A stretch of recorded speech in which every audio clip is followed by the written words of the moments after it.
कोकणातील चटकिनीचा शाप भाग 1. कोकणात एक गाव आहे जिथे रात्री 2 नंतर नाव घेतलं की कोणीतरी ऐकतं आणि मग तो माणूस स्वतःच राहत नाही. नमस्कार मित्रांनो, मी राहुल चव्हाण आपले स्वागत करतो आपल्या चॅनल मराठी रहस्य कथावर. आज आपण जाणून घेणार आहोत एक अत्यंत भयानक आणि रहस्यमय कथा, कोकणातील चटकिनीचा शाप भाग 1. रत्नागिरी जिल्ह्यात समुद्राच्या खाऱ्या वाऱ्यात हरवलेलं एक गाव होतं, धामणवाडी. दिवसा हे गाव एखाद्या चित्रासारखं दिसायचं. उंच उंच नारळाची झाडं वाऱ्यात हलत राहायची, लाल मातींचे रस्ते, कौलारू घर आणि लांबवरून येणारा समुद्राचा मंद आवाज. पण या गावात एक गोष्ट वेगळी होती. ती कुठेही लिहिलेली नव्हती, कोणत्याही फलकावर नव्हती, पण प्रत्येकाच्या चेहऱ्यावर दिसायची. ती म्हणजे भीती. संध्याकाळी 6 वाजले की गाव बदलायला लागायचं. बाजार लवकर बंद व्हायचा. लोक घाईघाईने घरात जायचे.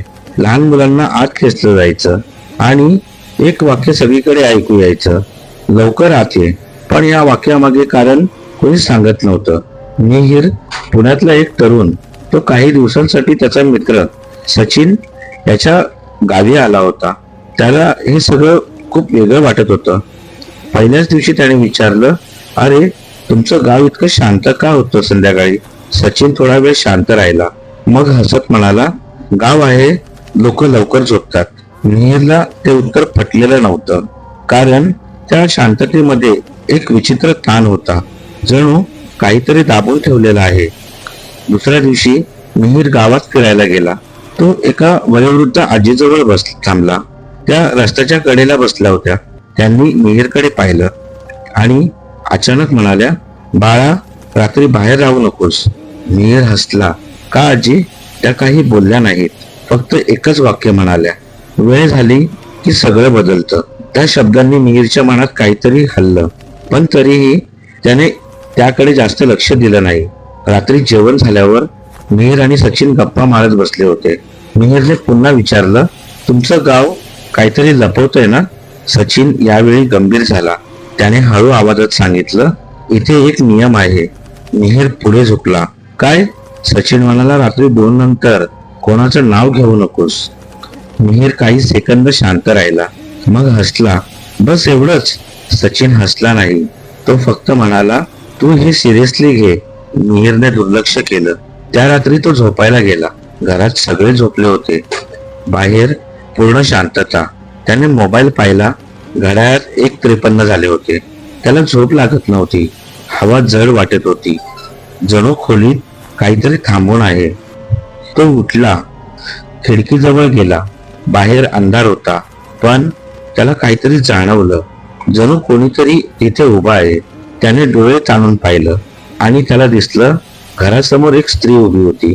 ती हलत नव्हती, जणू वेळ तिच्या भोवती थांबली आहे. तिचे केस पुढे पडलेले, चेहरा अर्धवट लपलेला. मिहीर काही क्षण तसाच पाहत राहिला. मग त्याने हळू आवाजात विचारलं, कोण आहे? त्या शब्दानंतर हवा अजून जड झाली. ती स्त्री हळूहळू वर पाहू लागली आणि त्या क्षणी मिहीरच्या अंगातून एक विचित्र भीती सरकली. तिच्या चेहऱ्यावर भाव नव्हते, जणू चेहरा आहे पण आत काहीच नाही. आणि मग ती म्हणाली, मिहीर. मिहीरचा श्वास अडकला. तिला माझं नाव कसं माहिती? त्याचा हात खिडकीवर थरथरला. त्याने घड्याळाकडे पाहिले. 2:02 आणि त्याच्या डोक्यात सचिनने बोललेले शब्द घुमायला लागतात. रात्री 2 नंतर नाव घेऊ नकोस. त्या क्षणी त्याला कळतं, त्याने चूक केली आहे. मिहीर काही क्षण तसाच तिथून उभा राहिला. त्याचे डोळे अजूनही खिडकी बाहेर खेळलेले.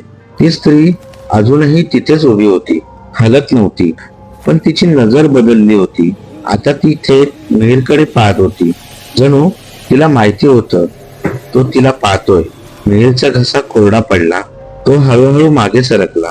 त्याने खिडकी बंद केली, पण त्या क्षणी त्याला जाणवलं ती बाहेर नाहीये. तो पटकन सचिनच्या खोलीकडे धावला. दार ठोठावलं. सचिन, उठ लवकर. सचिन झटकन उठला. काय झालं? मिहीर घाबरलेल्या आवाजात म्हणाला, बाहेर एक बाई आहे आणि तिला माझं नाव माहिती आहे. सचिनचा चेहरा पांढरा पडला. तू तिच्याशी बोललास का?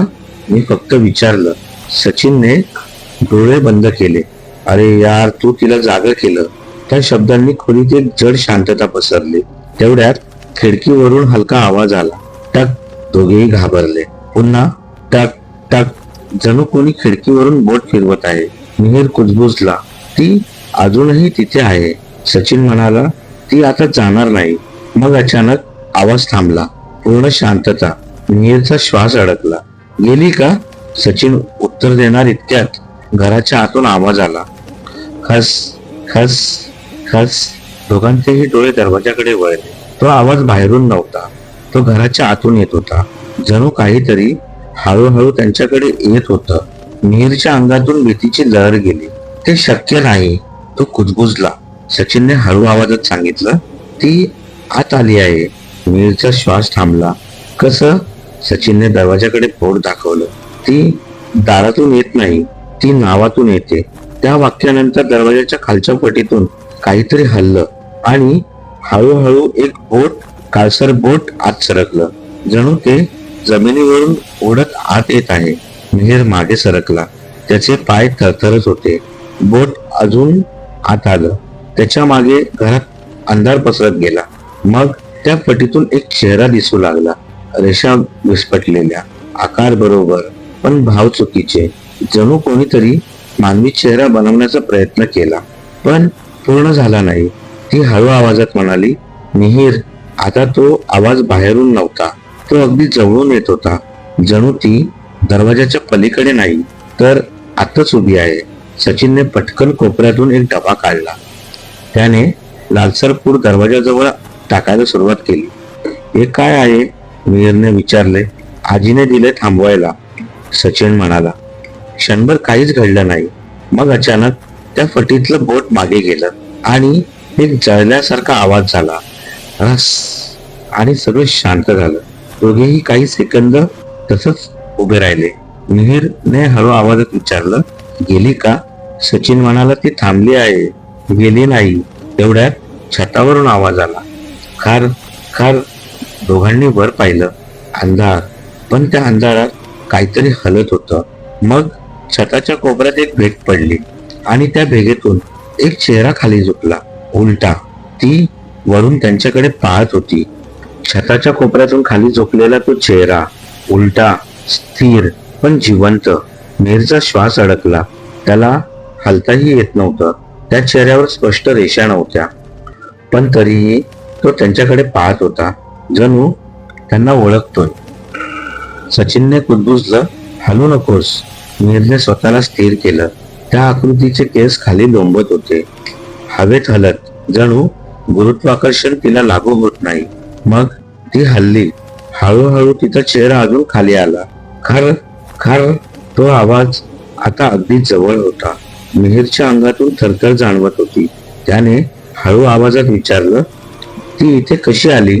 सचिनने उत्तर दिलं नाही, कारण त्याला माहित होतं ती बाहेरून आली नव्हती, ती आधीपासूनच आत होती. तेवढ्यात ती आकृती अचानक थांबली. पूर्ण शांतता. मग ती एकदम खाली पडली. धाड. ती दोघांच्या समोर जमिनीवर होती. मिहीर मागे सरकला. ती हळूहळू उठली. तिचं शरीर सरळ नव्हतं, जणू सांधे विस्कटलेले. ती पुढे आली. तिच्या हालचाली संत पण नियंत्रित. ती बोलली, तू मला बोलवलं. आवाज थेट मिहीरच्या डोक्यात घुमला. मिहीर ओरडला, नाही, मी नाही. ती थांबली नाही. ती अजून जवळ आली. सचिनने टाईट काढला. तो तिच्या समोर धरला. क्षणभर ती थांबली. तिच्या हालचाली मंद झाल्या, पण मग ती हसली. तो आवाज मानवी नव्हता, जणू अनेक आवाज एकत्र हसत होते. हे पुरेसं नाही, ती म्हणाली, आणि एका झटक्यात तिने हात पुढे केला. सचिन मागे फेकला गेला. तो भिंतीवर आपटला. मिहीर ओरडला, सचिन. ती आता मिहीरकडे वळली. तिची नजर स्थिर झाली, जणू आता फक्त तोच आहे. तुझं नाव मला आठवतं. मिहीर मागे सरकला. त्याचा पाय घसरला. पाय घसरून तो जमिनीवर पडला. ती त्याच्यावर झुकली. तिचा चेहरा अगदी जवळ आला. त्या क्षणी मिहीरला एक गोष्ट जाणवली. तिच्या चेहऱ्यावर क्षणभरासाठी दुःख उमटलं, जणू ती काहीतरी सांगायचा प्रयत्न करते. मी. ती थांबली. मग अचानक तिचा चेहरा पुन्हा बदलला आणि ती ओरडली, तुम्ही मला जाळलं. खोली हादरली, भिंतींना तडे गेले, खिडकीच्या काचा फुटल्या. मग मिहीरने डोळे बंद केले. तेवढ्यात सचिनचा आवाज आला, मिहीर, तिचं नाव आठव, तिचं खरं नाव. मिहीरने डोळे उघडले. त्याच्या डोक्यात एक शब्द चमकला, गोदावरी. तो जोरात ओरडला, गोदावरी. क्षणभर सगळं थांबलं. ती स्त्री तिथेच थांबली. तिच्या चेहऱ्यावर बदल झाला, जणू तिला स्वतःची आठवण झाली.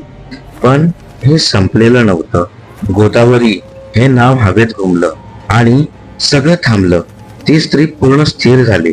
तिच्या चेहऱ्यावरचे विकृत भाव हलकेच विरघळू लागले, जणू एखादा मुखवटा काढला जात आहे.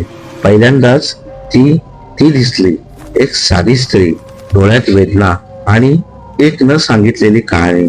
मिहीरचा श्वास थोडा स्थिर झाला. तू गोदावरी आहेस? तो हळू आवाजात म्हणाला.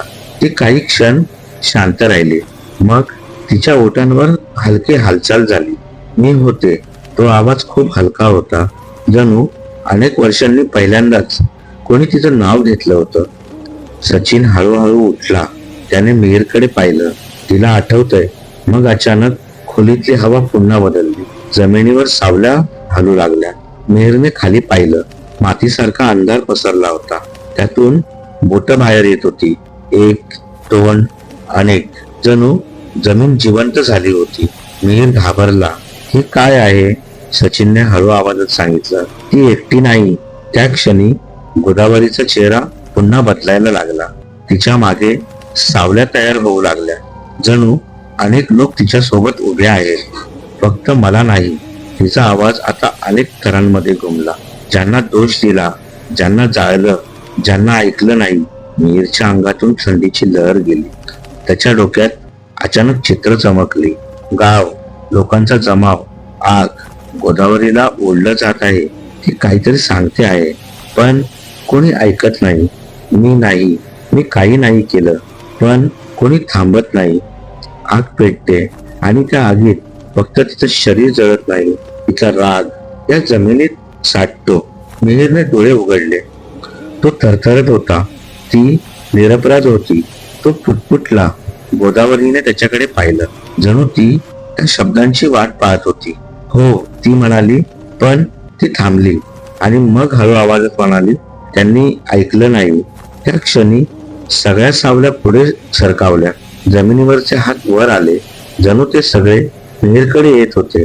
मिहीर मागे सरकला. त्याचा श्वास वेगाने चालू होता. आपण इथून निघायला पाहिजे, तो म्हणाला. सचिनने मान हलवली. हो, पण उशीर झालाय. गोदावरी पुढे आली. तिच्या मागे सगळ्या सावल्या. जणू संपूर्ण भूतकाळ जिवंत होऊन उभा राहिला होता. तू नाव घेतलंस, ती म्हणाली. आता एक. त्या क्षणी मिहीरच्या डोक्यात पुन्हा चित्र चमकली. यावेळी तो फक्त पाहत नव्हता, तो त्या आठवणींचा भाग होता. जमावात एक चेहरा दिसला. तो मिहीरचाच होता. त्याचा श्वास अडकला नाही. तो कुजबुजला, पण दृश्य स्पष्ट होत गेलं. तो तिथे उभा होता. ज्यांनी गोदावरीला दोष दिला त्यांच्यात मिहीर मागे सरकला. मी नाही, पण त्याच्या डोक्यात आवाज घुमला. तू होतास. गोदावरीने त्याच्याकडे पाहिलं. तुम्ही सगळे होता आणि अजूनही आहात. खोलीत शांतता पसरली. मिहीरला जाणवलं, ही कथा इथे संपत नाही, ही फक्त सुरुवात आहे. त्याच्या हातातला टाईट गरम झाला आणि त्या क्षणी त्याला कळलं, तो देखील या शापाचा भाग झाला आहे. मिहीर खरोखरच त्या शापाचा भाग आहे का? मिहीरचं सत्य अजून काय लपतंय ते जाणून घेण्यासाठी पार्ट 2 नक्की पहा.